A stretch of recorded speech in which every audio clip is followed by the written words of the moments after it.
Back with another sugar-free review. Got a cool new Kizer just released, the Quoll. Think I'm saying that right. Some kind of little animal. Kind of looks like a rat / squirrel. In the box you get a little baggie, your normal stuff, paperwork, microfiber cloth, sticker, and extra hardware as usual. That's always a good thing. And here she is. I call this one the cotton candy edition. That's not really what it's called, but the Quoll, or at least this version, is $170. The price varies a little bit depending on which one you get. I know there's a Damascus one, cost a bit more, and there's two other versions beside that. Ben Talbert is the designer, which I've heard that name before. Can't think of anything off the top of my head he's designed though. You got a 2.95 inch S45VN blade steel, which Kizer is addicted to now. It's like all they're using. Occasionally M390, but mostly this.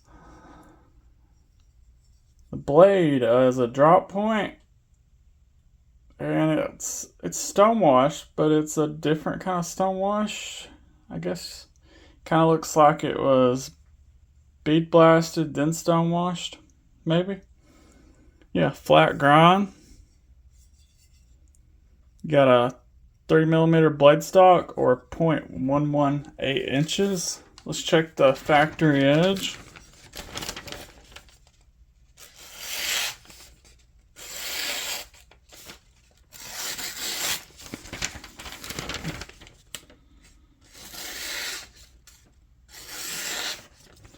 It is okay.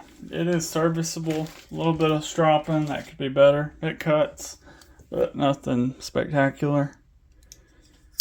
It's a smaller knife, I guess. Small plus. Overall length 7.05 inches. Kind of that California size. I'm gonna do six quick comparisons. Militall, Kizer Militall, Kizer Mini Militall. It's pretty close to the Mini Militall. The first two were front flippers. These two are as well. The Kizer Cormorant, a little bigger, and the Kizer Feuweed, it's almost identical in size. One non-Kizer, QB Royal, also front flipper, just a little bigger, and the only non-front flipper I brought out, and it's only because it's crystallized. What is the name of this knife? Kizer Era. It's basically the same length.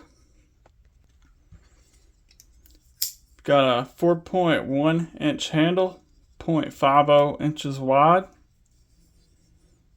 Looks like T8 screws all the way around.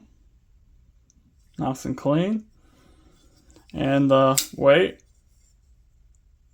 2.7 ounces, and you can see the weight relief on the inside of this one. Don't even need a flashlight. Well, can't see it this way.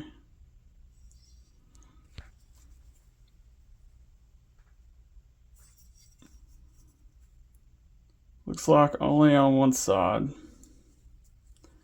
And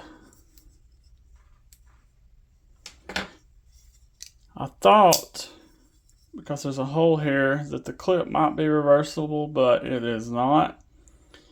It is a 3D titanium milled clip. Does go in and out of the pocket very well, but it is going to scratch up your inlay. There's no way around that.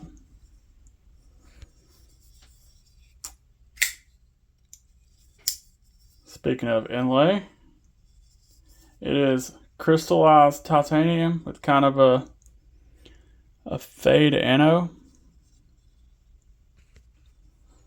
Crystallized titanium is really big right now,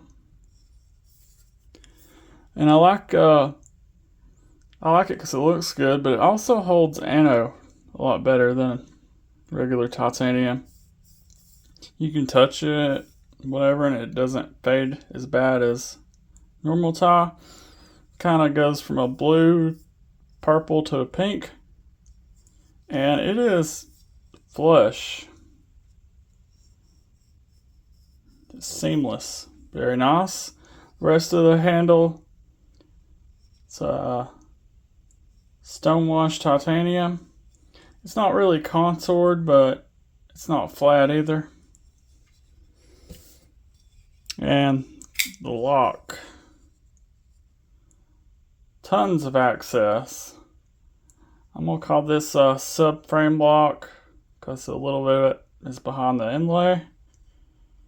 Not quite a bolster lock, but yeah, call it what you want. Great access, lockup is good, and this is super easy to disengage. Like, I could almost get half my thumb on the lock bar. It's one of my favorite things about the knife. Usually a lot of knives are lacking in that department, but not this one.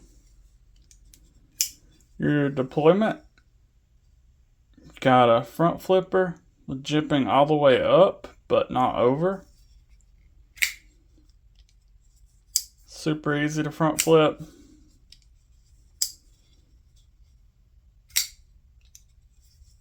And you got your thumb disc, which is a love or hate thing with a lot of people, I know. It doesn't bother me a bit. I think it's positioned in the right area. Very nice. Detent is decent on this. Definitely not strong. Not super light. Not the best at reverse flicking. You can do it, but it's really just a thumb flicker and front flipper. Okay, that's enough fidgeting. No back spacer or lanyard hole. Comfort wise, it's a thinner, more like office carry. It does fit in the hand rather well. Large size glove just fits on it. Any more of a gorilla sized hand and your hand will be a little bit too big for it. The jimping for the front flipper is really too far back when it's open to be useful when you're holding it. Sharpening choil seems to be alright. With all that room, they definitely could have moved the plunge back though, but you got plenty of room to sharpen. Not a finger choil. Dislikes, I'm finding hard to very little complaints. It could have been sharper, of course, but that's just mine. Some people will wish it's reversible. Don't bug me, but I'm not left-handed. And if you have the stonewash blade, it definitely does knock your jimping down on your front flipper, which is not a real issue with this knife, but I always like some sharp jimping for my front flipper. No real complaints for this knife. It is well executed, well done. Kizer did a great job. Yeah. I will have this knife linked down below if you want to pick one up. Don't forget to subscribe, give me a like and a comment, and don't forget to hit that hot button.